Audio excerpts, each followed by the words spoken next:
শুক্রবার দিন তালুকদার বাড়িতে গোটা করে দোয়ার আয়োজন পাড়ান্ততা শুরু হয়েছে। একের পর এক বাধা বিপত্তি পেরিয়ে সকলের পুনর্মিলনের জন্য এ দোয়া অনুষ্ঠান। টুকিটাকি কাছের আত্মীয় স্বজনদের আমন্ত্রণ করা হয়েছে, যাতে তারাও উপস্থিত হচ্ছে সকাল হতে। মেহরাদের নানির বাড়ির আত্মীয় স্বজন আসছে। জাহানারা বেগম একমাত্র ছেলের বউকে শাড়ি আর অলঙ্কারে মুড়িয়ে রেখেছে এক প্রকার। আমন্ত্রিত এক একজনের সাথে সুব্রতার নতুন পরিচয় হচ্ছে। তাসদিদ মেহরাত তালুকদারের বউ হিসেবে আড়ষ্ঠতায় ড্রয়িং রুমে মাথা নুইয়ে বসে আছে মেয়েটা। কেউ কেউ খুশি হয়ে দোয়া করছে, কেউ একটু হাহুতাশ করছে, আবার কেউ কেউ বাঁকা চোখে দেখছে। রিমা খানের অনুপস্থিতিতে সকালকে জানানো হয়েছে রিমা আর সায়ন তালুকদারের ডিভোর্স হয়ে গিয়েছে। এতেও সকলের বাঁকা দৃষ্টি সুব্রতার দিকেই পড়েছে। মেয়েটা অস্বস্তি নিয়ে ঘাট হয়ে বসে রইল প্রাণপণে দোয়া করতে। কখন শেষ হবে এই দোয়া অনুষ্ঠান? সকলের উচ্ছ্বসিত মনটা যেন কোথায় মিলিয়ে গেল মেয়েটার। সোহানা শান্তা মিলে নিজেদের কাজিনদের সাথে আড্ডা দিচ্ছে। সুব্রতাকে একটু স্বস্তি দিতেই বোধ হয় বড় মজলিস হতে ওকে উঠিয়ে নিয়ে গেল ওরা। স্বস্তির নিঃশ্বাসটুকু ফেলে হাফ ছেড়ে বাঁচল মেয়েটা। ড্রয়িং রুম ছেড়ে বাগানের দিকটায় গেল ওরা। সকালের সতর্কবাণী থুরাই না মনে আছে মেয়েটার, সে সকলের সাথে আড্ডায় মশগুল হবে। তবে শাড়িতে বেশ হিমশিম খাচ্ছে মেয়েটা, তবুও বাড়ির বউয়ের খাতিরে এই কষ্টটুকু সম্পূর্ণ অগ্রাহ্য করেছে সুব্রতা। মেহরাত দেখলে কখনোই দিত না। লোকটা খুব ব্যস্ত সকাল হতে। সে যে গেল আর দেখতে পেল না। বাগানের দিকটায় মানুষজন খাওয়ার ব্যবস্থা করা হয়েছে, সেখানেই সকাল থেকে। সুব্রতা একটু দেখেনি লোকটাকে তখনকার পর হতে। মূলত প্রণয় পুরুষের সুদর্শন চেহারার দর্শনে দুচোখ শীতল করতে শাড়ি উঁচিয়ে বাগানের দিকে যাচ্ছে মেয়েটা। তালুকদার বাড়ির পিছনের দিকে বাগানটা বেশ বড়। একপাশে খাওয়া দাওয়ার আয়োজন করলেও তালুকদারদের পুকুরের পাশের আরেক প্রান্তে সম্পূর্ণ নিরিবিলি। সুব্রতা একজোট হয়ে সেখানেই গিয়ে বসবে। দোলনাসহ ফাঁকা বেঞ্চি আছে সেখানে সুব্রতা যেতে যেতে বাগানের ওপাশটায় উঁকুচুকি দিচ্ছে। দূর হয়ে এত মানুষের ভিড়ে কাঙ্ক্ষিত পুরুষের অবয়বটুকু মেপে জুপে ফেলল সুব্রতা। ওই তো কাদের সাথে যেন হ্যান্ডশেক করছে। সফেদ শার্টের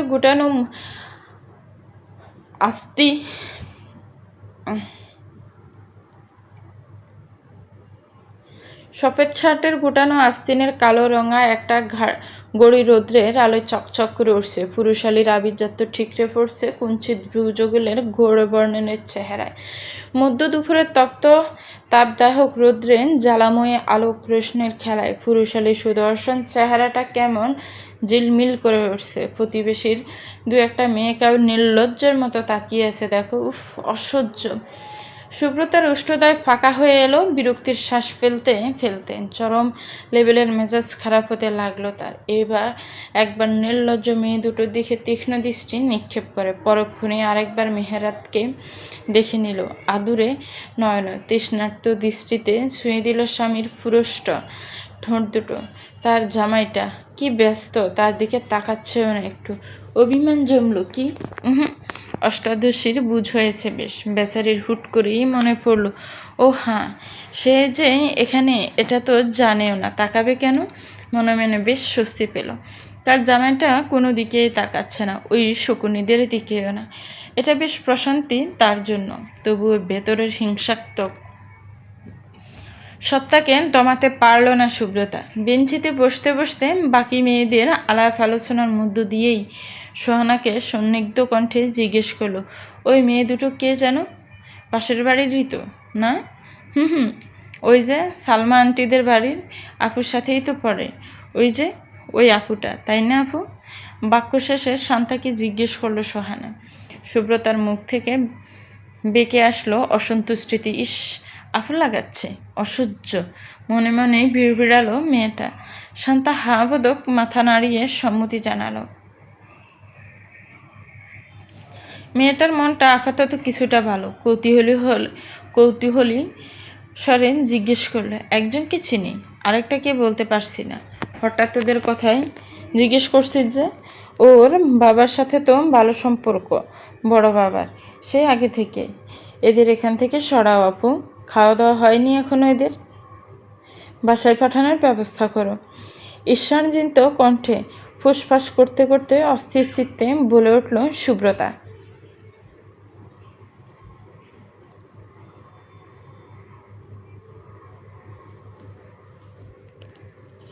ওর কথার বিপরীতে হতবিহ্বল দৃষ্টিতে ওর দিকে তাকালো সবাই। ওর আশ্চর্যজনক কথার পাশে উপস্থিত মেয়েলি জোটের সম্পূর্ণ দৃষ্টি এবার ওর দিকে ঘুরল। সুব্রতা তখনও বিরক্তি মাখানো ঈর্ষান্বিত দৃষ্টিতে চেয়েছে মেয়ে দুটোর দিকে। কুঞ্চিত হৃদয়ের মাঝ বরাবর অসন্তুষ্টির স্পষ্ট রেখা দৃশ্যমান। সোহানা খেয়াল করে দেখল মেয়ে দুটো বারবার ঘুরে ফিরে তাদের মেহরাত ভাইকে দেখছে, কেমন লাজুক লাজুক হাসছে। মুহূর্তে সুব্রতার কথার মর্মভেদ করে ফেলল মেয়েটা। সুব্রতার ঈর্ষান্বিত দৃষ্টি অনুসরণে সামনে রেখে রসাত্মক হাসল মিটমিটিয়ে। সকালে আদনানকে নিয়েও তাকে বেশ জ্বালিয়েছে, এবার তার পালা। মেয়েটা কি জেলাস ফিল করছে? সে মিশে অবুঝ ফোনা সেজে আশ্চর্য কণ্ঠে শুধালো, এভাবে কেন বলছিস? সুব্রতা, দাওয়াত দিয়ে এভাবে অপমান করে তাড়িয়ে দেওয়া যায়? মেহেরাত ভাইয়া রেগে যাবে। ব্যাপারটা দৃষ্টকটু দেখায়।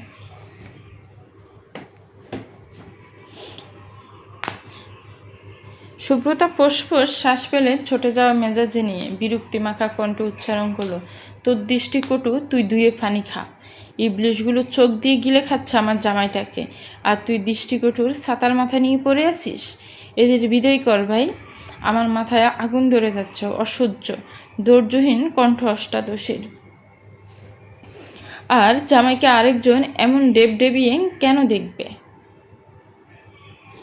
হোয়াই, এও তার সামনে কক্ষণই না, অসম্ভব। মুহূর্তে হাসির রোল পড়ে গেল মেয়েদের মধ্যে। সকলে একযোগে ঠোঁট গোয়াল করে টেনে টেনে উচ্চারণ করলো, আমার জামাই। শান্ত থুতনি চেপে ধরে আদর মাখা কণ্ঠে স্নেহ ঢেলে বলে উঠল, পিচ্ছি মেয়ে, বড় বোনের সামনে তার ভাইকে জামাই জামাই ডাকিস, লজ্জা করে না তোর? সুব্রতা বোনের দিকে তাকালো। সুব্রতা বোনের দিকে তাকালো অভিমানী দৃষ্টিতে। তার দুঃখটা কেউ সিরিয়াসলি নিচ্ছে না। আশ্চর্য, এই আপদ দুটোকে না ভাগিয়ে তাকে নিয়ে কেন মজা করছে? সে অভিমান সিক্ত কণ্ঠে বলল, তুমিও মজা করছো আপা? এদের ভাগাবে না? দাঁড়াও, আমিই ভাগিয়ে আসছি। অভিমান নিয়ে মেয়েটা উঠতে নিলে খপ করে ওর সরু হাতটা চেপে ধরল শান্তা। সতর্ক দৃষ্টিতে জানালো, ওদিকে ভুলেও যাওয়া যাবে না। কত মানুষ দেখেছিস, হাড্ডি গুড্ডি সব ভেঙে গুন্ডি উড়াবে ভাইয়া। এরা এমনি চলে যাবে না। শান্ত হ তুই। সুব্রতা শান্ত হতে পারল না কিছুতে। মুখ কুলু ফেটে বসে রইলেও অস্থির চঞ্চল দৃষ্টি যুগল কেবল স্বামীর দিকে তাক করে রাখল। সতর্ক দৃষ্টিতে মেয়ের দুটোকেও ফরক করতে লাগলো। সে জানে তার মেহেরাতে এদের দিকে ভুলেও তাকাবে না। স্টিল তার ভেতরটা ঈর্ষার দাবানলে জ্বলে পড়ে নিঃশেষ হয়ে যাচ্ছে। তপ্ত রোদের তাপকেও হার মানাবে এই তপ্ততা। একটু পর মেহেরাত কোথায় যেন গেল ফ্যান্ডেল ছেড়ে। সুব্রতা যেন হাঁপ ছেড়ে বাঁচল। এই প্রথম মেহেরাত চোখের আড়াল হতেও তার ভেতরটা স্বস্তির শীতল পরশে ভরে উঠল। এবার অসভ্য দুটোকে মুখ ভেঙ্গিয়ে তার বলতে ইচ্ছে করছে, নিয়ে দেখ এবার, আরও ভালো করে দেখ আমার জামাইটাকে। শয়তান মেয়ে লোক কোথাকার। পুকুরের পাড়ের দিকটায় একা বসে আছে সুব্রতা। মেয়েগুলো সব কোথায় যেন গেল। বলল ক্যামেরা নিয়ে আসছে। ক্যামেরা আনতে এতক্ষণ লাগে? বুঝল না মেয়েটা। নীরবতা বুঝিয়ে রেখে মুগ্ধ দৃষ্টি পুকুরের টলটলে পানির দিকে চেয়ে রইল। আগে এদিকটায় আসা হলেও এখন খুব কম হয়। কয়েক মাস অদেখায় বেশ কিছু পদ্মের জন্ম হয়েছে পুকুরের পাড় ঘেঁষে। কি মনোরম এই দৃশ্য! মুগ্ধতায় বিমোহিত সুব্রতার মাথা গলিয়ে কাপড় পরে ফুরফুরে বাতাস ছুঁয়ে দিচ্ছে গাঢ় কাদের উন্মুক্ত ফেলবংশ। খোপায় আটকানো চুলের কাটা গুটানোতে সফেদ ফিট বেশ খানিকটা উন্মুক্ত। একজোড়া মেয়ে লোভী দৃষ্টিতে আটকেছে তা। যে চোখে জমা লালসা নিয়ে সকলের অগোচরে এগিয়ে যাচ্ছে পুকুরের পাড়ে অবস্থিত রমণীর ফানে। রাজীব মেহেরাদের নানুবাড়ির অতিথি। ছেলেটার বয়স কেমন হবে? বড় জোর 23-24।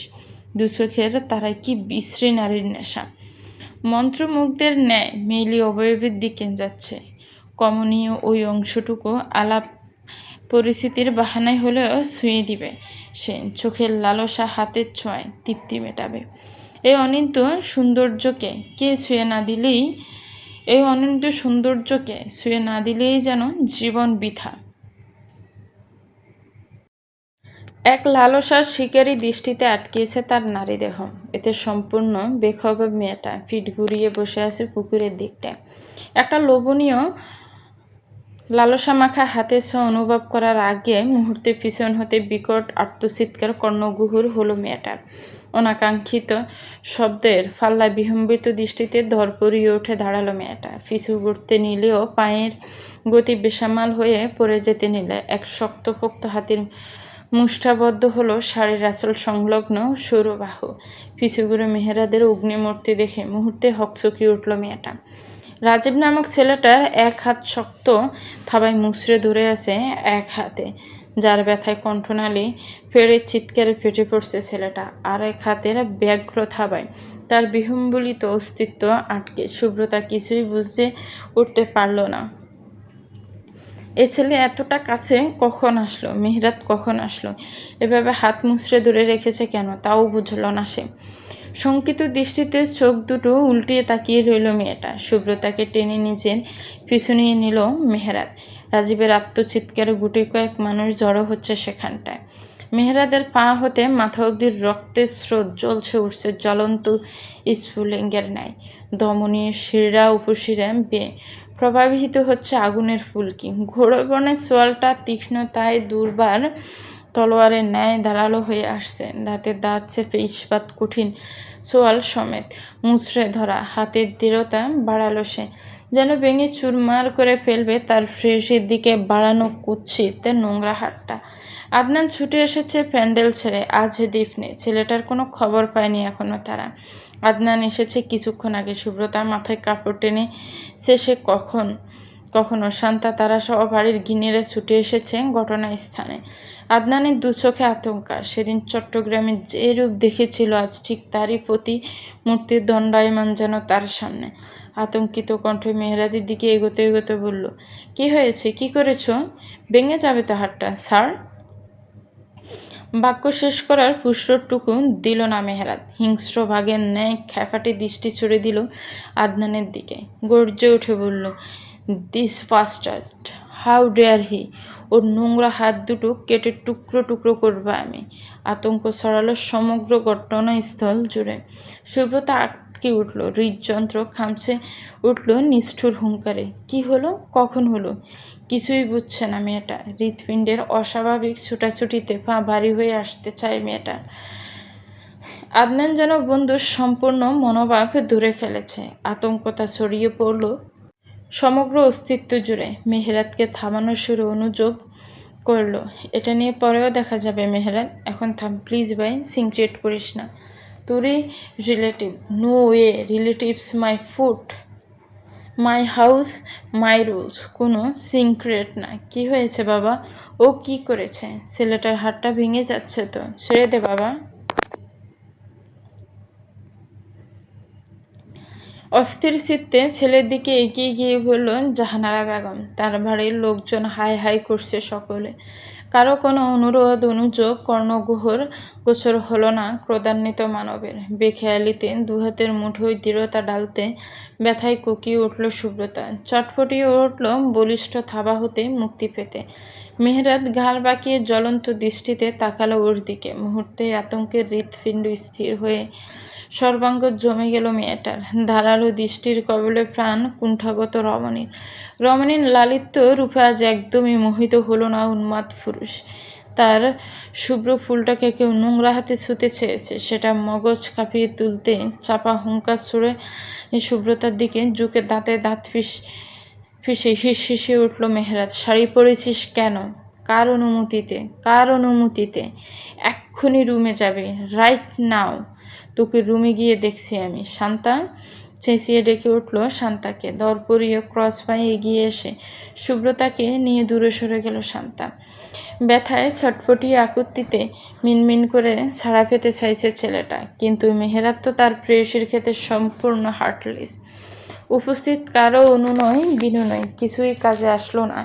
শক্ত হাতে ছেলেটার বাহু টেনে নিয়ে গেল বাগানের পার্শ্ববর্তী স্থানে, যে স্থানে অসংখ্য ছেলাকাঠ লাঠির স্তূপ, প্যান্ডেলের জন্য আনা কিছু বলিষ্ঠ হাতের আস্তিন, আরও কিছুটা গুটিয়ে একটা মোটা ছেলাকাঠ হাতে তুলে নিল মেহেরাত। সকলের চোখ বিস্ফোরিত। জাহানারা বেগম ছেলেকে এত ডাকলেন, কোনো কাজ হলো না। নিজের মানুষদের ক্ষেত্রে মেহেরাত বরাবরই অবাধ্য বর্বর।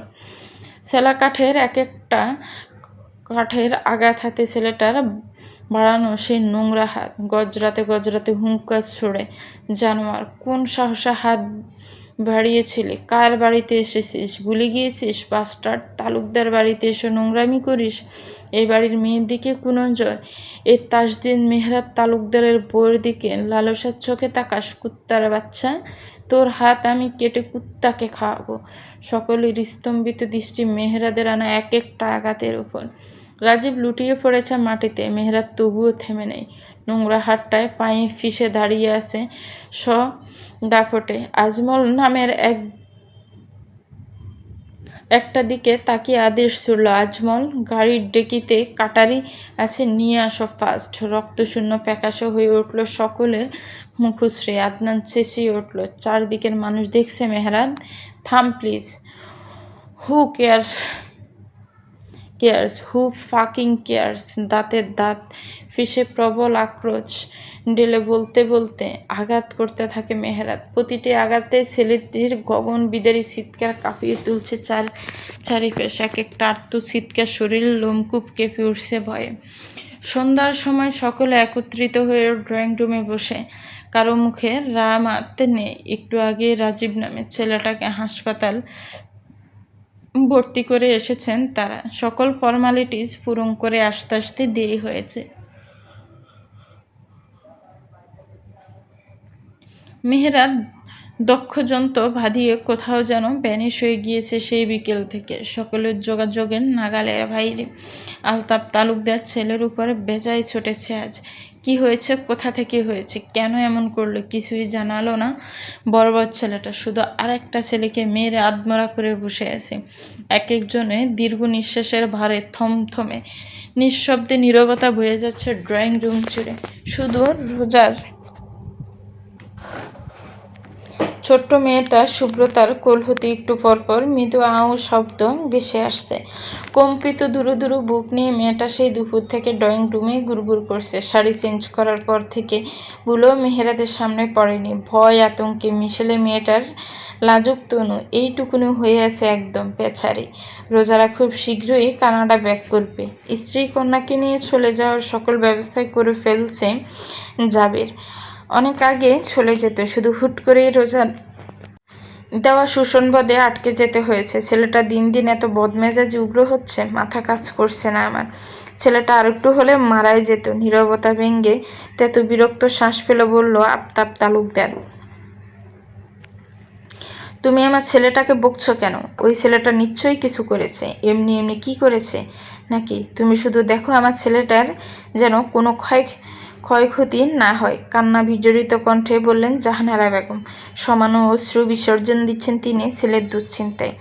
আহাজারি করছেন ছেলের জন্য। ভদ্রমহিলা ছেলে কাউকে মারতে মারতে বাঁচিয়ে রেখেছে, এর চেয়েও শোক বেশি এতে। তার ছেলে তো শত্রু হয়ে যাচ্ছে, কখন কি বিপদ চলে আসে যদি পুলিশ কেস টেস হয়। এও তো অন্ধ মা আছে কোথাও বলুন? আছে, এই যে মেহেরাদের মা জননী, তার বাড়ির সকল লোকজন চলে গিয়েছে গজরাতে গজরাতে। এতেও কোনো দেয়ান খেয়াল ছিল না তার। তিনি তার ছেলেকে দুশ্চিন্তায় বেশ চিন্তিত হয়ে আছেন। দুনিয়া উল্টে যাক, সবার আগেও ওনার ছেলে। আরে এই যেন উনি হাসপাতালে ভর্তি, যে এই লোক তো ভালো না। সুব্রতা আপুর দিকে বাজে নজর দিয়েছিল বোধহয় দীপবাইদের থেকে, তো তাই শুনলাম। এত প্যারা নিও না তো ভাইয়া, একদম ঠিক কাজ করেছে, চিল, সাফি জানালো গা ছাড়া ভঙ্গিতে। উপস্থিত সকলের চোখ কপালে উঠে যাওয়ার জোগাড়, কিন্তু সাফি বেপাত্তা সেদিকে। তার মনটা বেশ ফুরফুরে, সে তার ভাইয়ের মতোই হিরো হতে চায়। তার ভাই যা করেছে একদম 100%, না না 100 না 200% রাইট করেছে তার মতে। একদম পিওর আলফা ক্যারেক্টার। সে খুব ফলো করে তার ভাইকে, এটা আরো বেশি করবে। যে তার প্রেমিকার দিকে তাকাবে একদম মেরে তক্তা বানিয়ে দিবে। বুঝাতে হবে না সে কার ভাই, এই তালুকদারের রক্ত তো সে। তুমি চুপ থাকো দুষ্ট ছেলে, মস্করা হচ্ছে এদিকে, হেয়ালি করছো কেন? হবে তো ভাইয়ের মতোই, শিখছো না এইসব বাদর কোথাকার। চোখ পাতিয়ে পাকে বাতিজাকে শাসিয়ে বললেন আলতাফ তালুকদার। সাফি একদম পাত্তা দিল না বড় বাবার কথায়, বয়স্ক মানুষ, এত কিছু পাত্তা দিয়ে লাভ আছে? কেউ বললেও সে তার ভাইয়ের মতোই হবে, না বললেও হবে। সুব্রতা বয় যেন আরও বাড়লো, তার দিকে বাজে নজর দিয়েছিল কখন, এই কারণে এভাবে রেগেছে। সকলে একবার একবার করে দৃষ্টি বোলাচ্ছে ওর দিকে। সুব্রতা আরও হকচকিয়ে যাচ্ছে। রোজা না পেরে জিজ্ঞেসই করে ফেলল, ছেলেটা কিছু বলেছিল তোকে? কোনো বাজে ইঙ্গিত ভাইয়াকে জানিয়েছিলি?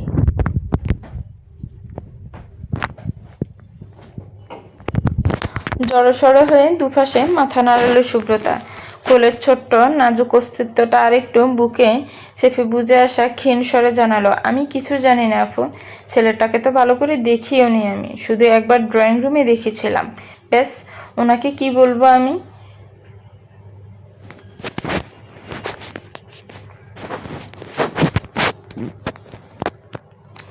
ডোন্ট টেল মি ভাইয়া, ছেলেটার বাজে দৃষ্টি তোর দিকে পড়তে দেখেই এমন করেছে, হয়তো তুই নিজেও বুঝিসনি। এমনটাই কি? শান্তা জিজ্ঞেস করলো চমকিত স্বরে। সোহানা পট করে বিজ্ঞান ন্যায় বলে উঠল, এটাই হবে আপু, নির্ঘাত এটাই হবে। সিরিয়াসলি? তোরা কি পাগল ভাই? তুই তখন একজনকে জ্বালিয়ে পুড়িয়ে ভস্ম করিয়ে দিচ্ছিলিস জেলাসিতে, ভাইয়া তো মেরেই হাসপাতালে পাঠিয়ে দিল। মারাত্মক ভাই, শাসেন ডেডলি কম্বো। ব্রাভো তালিয়া। বাড়ির বড়রা না থাকলে সোহানা সত্যি সত্যি তালি বাজাতো। তিন তালুকদার বসে বসে বিরক্তির শ্বাস ফেলছেন মেহেরাদের অপেক্ষায়। তাদের অপেক্ষার অবসান ঘটিয়ে মেহেরাদ বাড়ি ফিরল। আরও আধা ঘন্টা খানেক পর কপালের মধ্যকার হৃদয় তখনও দ্বিখণ্ডিত, মেজাজ যে এখনো ভালো হয়নি, তা গম্ভীর মুখশ্রী জুড়ে বাসমান।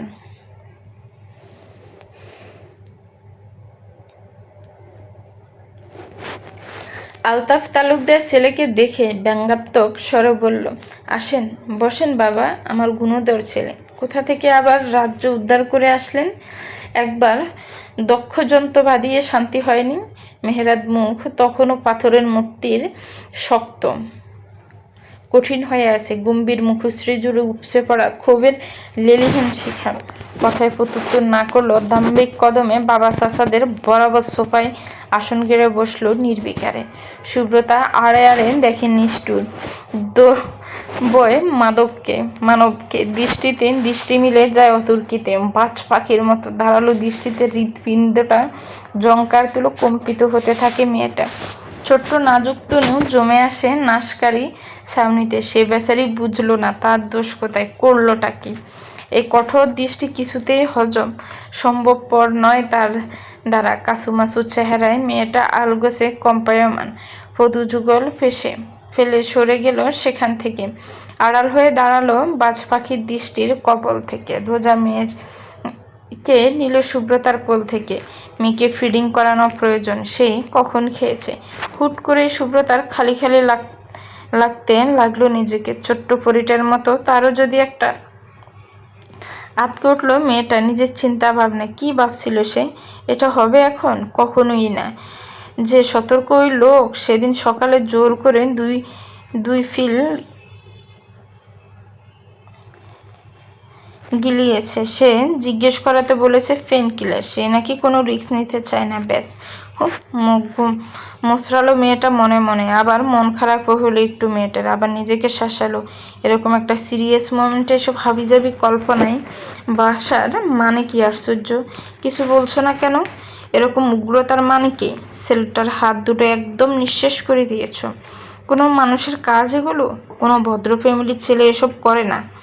ছেলেকে দু চোখে শাসিয়ে বললেন আলতাফ তালুকদার।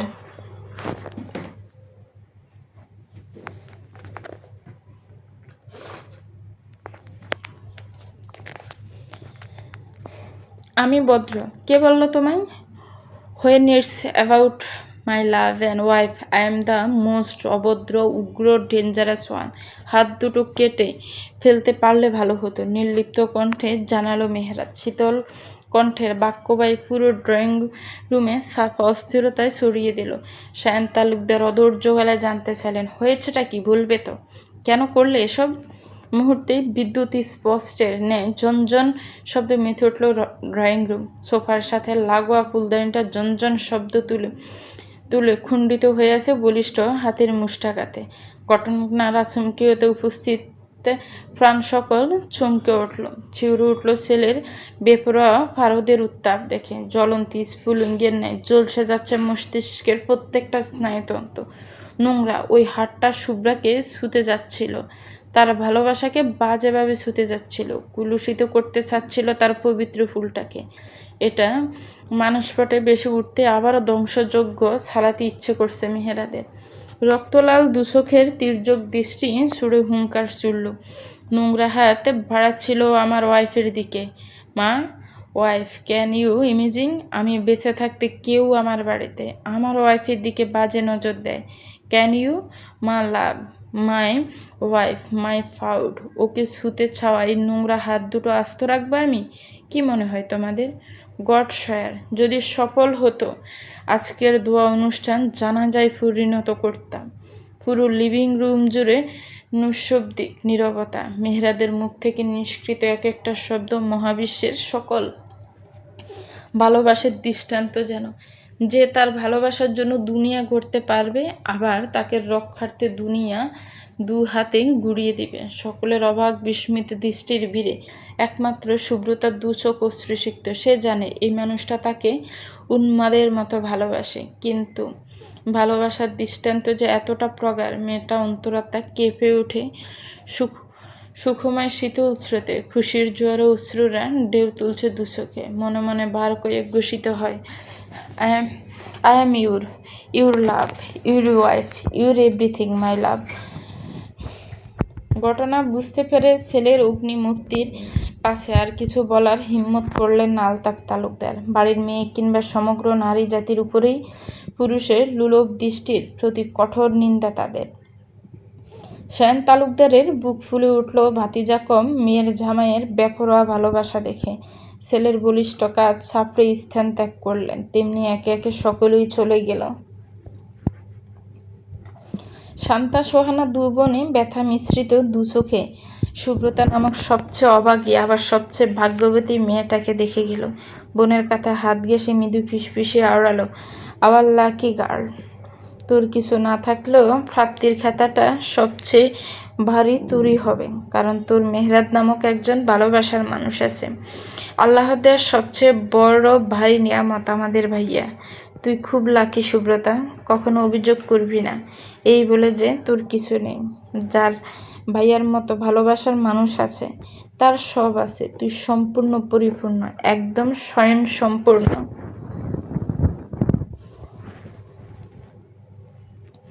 মেয়ে দুটোর বুক ছেড়ে বেরিয়ে আসে ব্যথা ক্লিষ্ট দীর্ঘশ্বাস। মনে মনে আওড়ায়, আমাদের জীবনটাও এমন হতে পারত।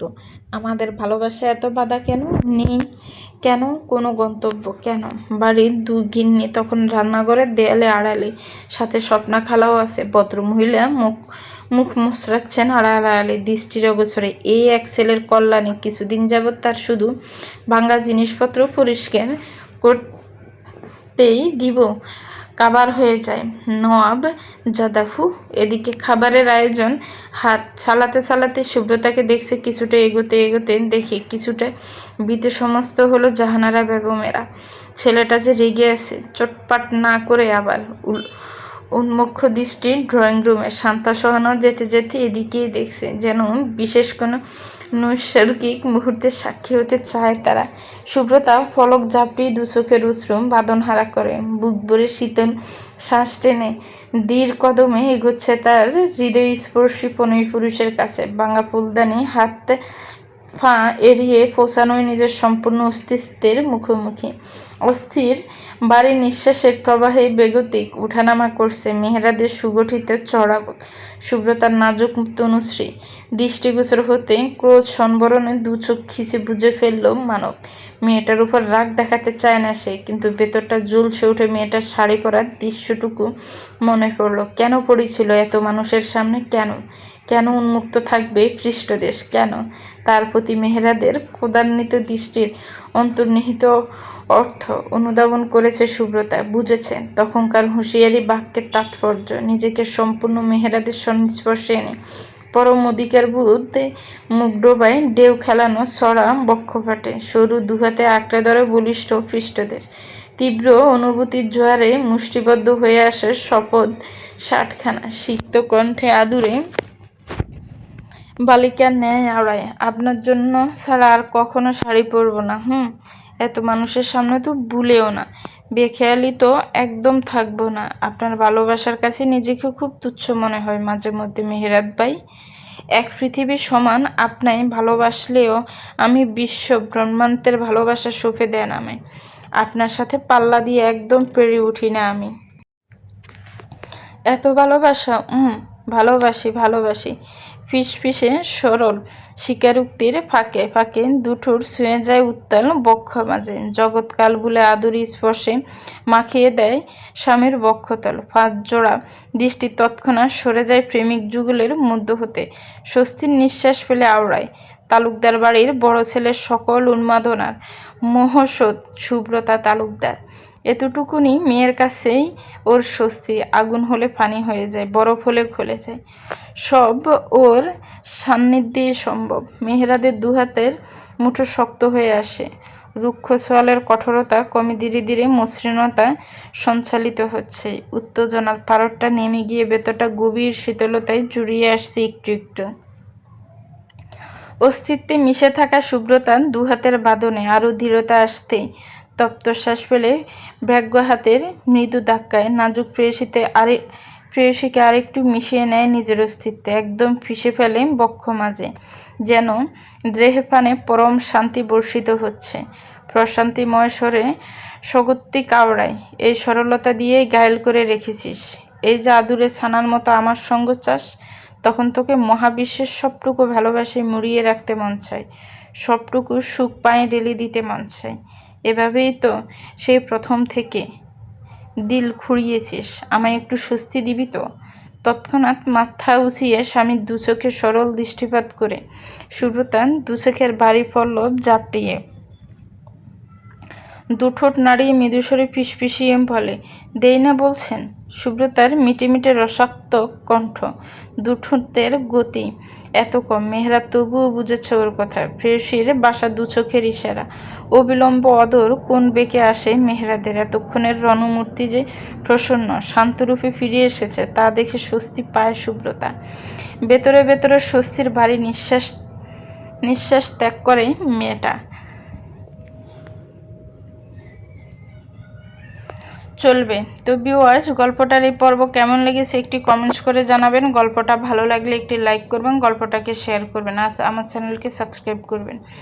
যারা অলরেডি সাবস্ক্রাইব করে রেখেছেন তাদেরকে অনেক অনেক ধন্যবাদ। ভালো থাকবেন, সুস্থ থাকবেন, আমার চ্যানেলের সাথেই থাকবেন। আল্লাহ হাফেজ। আসসালামু আলাইকুম রহমতুল্লাহ।